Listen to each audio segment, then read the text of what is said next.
Pada suatu hari menjelang waktu sembayang, yaitu pukul 3 petang, naiklah Petrus dan Yohanes ke bait Allah. Di situ ada seorang laki-laki yang lumpuh sejak lahirnya sehingga ia harus diusung.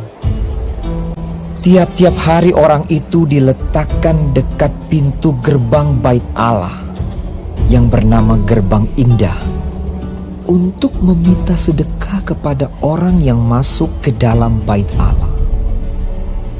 Ketika orang itu melihat bahwa Petrus dan Yohanes hendak masuk ke bait Allah, ia meminta sedekah.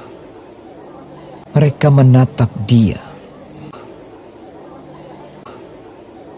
Dan Petrus berkata, "Lihatlah kepada kami." lalu orang itu menatap mereka dengan harapan akan mendapat sesuatu dari mereka.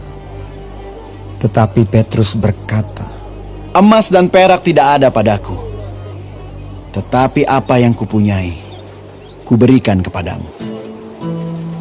Demi nama Yesus Kristus, orang Nazaret itu, berjalanlah."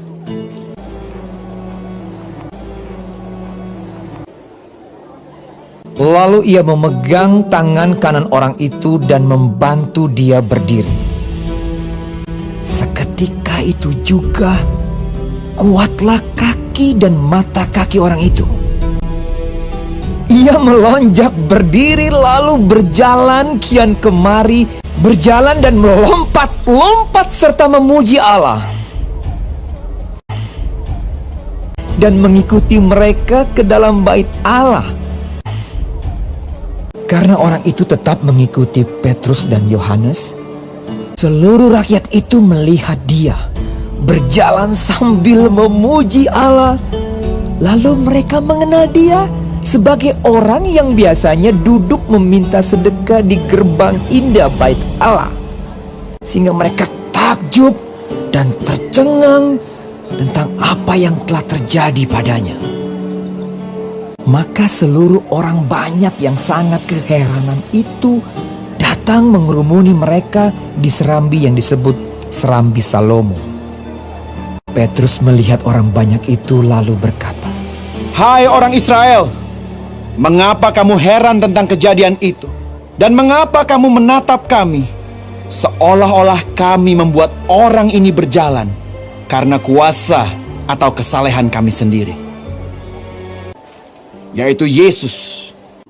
Dan karena kepercayaan dalam nama Yesus, maka nama itu telah menguatkan orang yang kamu lihat dan kamu kenal ini. Dan kepercayaan itu telah memberi kesembuhan kepada orang ini di depan kamu semua. Hai saudara-saudara, karena itu sadarlah dan bertobatlah supaya dosamu dihapuskan, supaya Ia memberkati kamu dengan memimpin kamu masing-masing kembali dari segala kejahatan."